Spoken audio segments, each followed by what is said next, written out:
Prime Minister, the Centre for Climate Reporting, a not-for-profit online, has posted video that shows...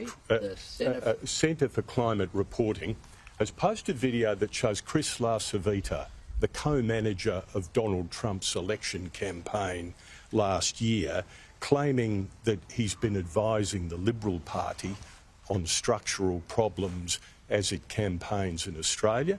Apparently the advice was around the beginning of the month. Now, I should say Peter Dutton has flatly denied that he's had any contact with Chris LaCivita.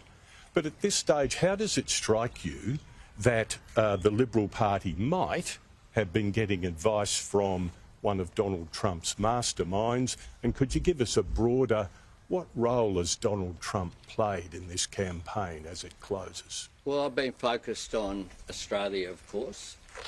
I'm concerned about some of the positions that have been put during the election campaign here that people, commentators have said, resembles things that have been done, such as mass sackings of public servants.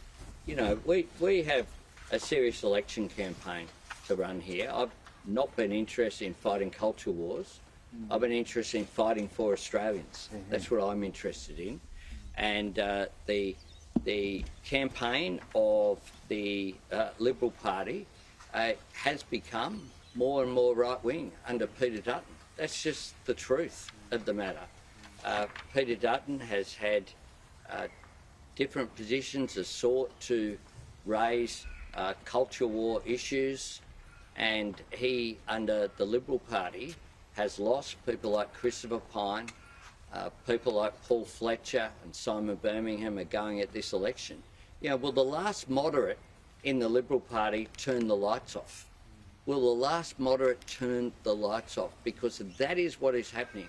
In the time I've been in Parliament, there were people like Petro Georgiou and people who were moderates in the Liberal Party.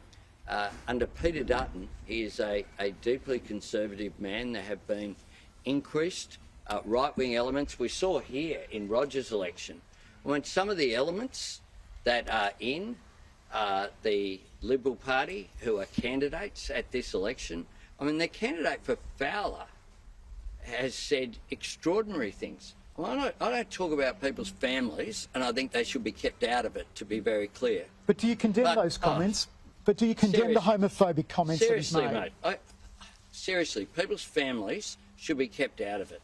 And frankly, it's beneath you to ask whether I support homophobic comments, because of course I don't. Of course I don't.